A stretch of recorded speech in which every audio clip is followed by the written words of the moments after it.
welcome back to Sew Aldo DIY. In today's video, I am going to show you how I made a simple dress using this bed sheet that I found at the thrift store. It only cost me $3 and it is a king size bed sheet. So this dress is going to have lining for modest girlies out there. So if you want to see how I make a dress, then keep on watching. If you are wondering, I will be using the same sewing patterns that I used for this beautiful dress that I drafted a few months ago. I absolutely love how it turned out, so I thought I'll make another one. The lining for this dress is also a bed sheet that I don't use anymore, and it's amazing because it is 100% cotton. Now it's time to sew up the darts. After I sew up the darts, it's time to construct the bodices. So match the right sides of the fabrics and stitch along the side seams. I repeated the same for the bodice or the lining.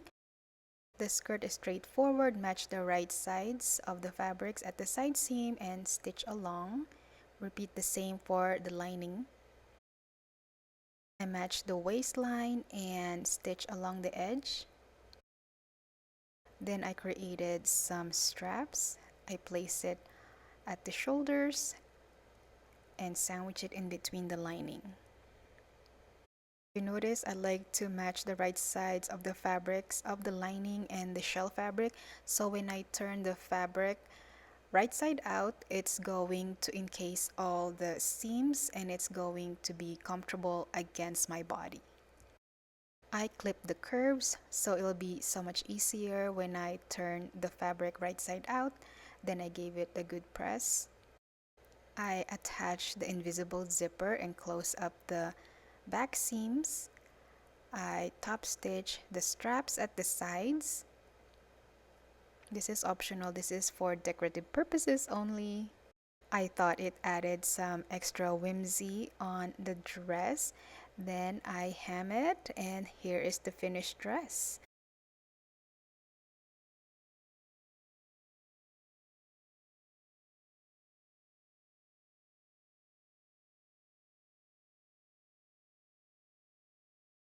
Guys, welcome back to Sew Aldo DIY. In today's video, I am going to show you the process of how I made this beautiful dress. I made a dress a few weeks ago and I had enough fabric to create another cute summer dress, and this one is very modest, perfect for modest girlies like me out there. After I cut out the bodice pieces with lining, I am going to sew up the darts. Now that the darts are done, I am going to stitch the neckline and the arm side.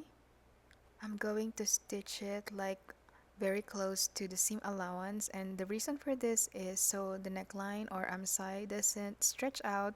As you can see, after I sew up the darts on the front bodice, it doesn't match up anymore, so I'm going to trim it. And because I'm not a professional sewing pattern maker, sometimes my patterns doesn't match up, so I have to kind of work with it as I go. I repeated the same thing with the lining. I made a mistake here when I was attaching the lining to the bodice. I was trying to do a different method that I used before and it was successful, but I forgot how to do it because I only did it once or twice. And then it's time to work on the skirt. I match it at the sides and stitch it. After I fix the necklines, it looks like this. I also attach the skirt. Yeah, it's okay to make mistake. It happens to the best of us. I thought it's looking cute, so I decided I'm just going to finish it with a bias tape. Jump scare. It looked terrible. Since I had enough fabric to use for sleeves, I decided I am going to try flutter sleeves. And I cut the sleeves on a bias. If it's not on a bias, it's not going to have that drape effect. And then I decided to finish it with a baby hem using a double roll presser foot. Only is I hem it on the wrong side. I fixed that by trimming off the hem. There is no way I'm going to unpick it.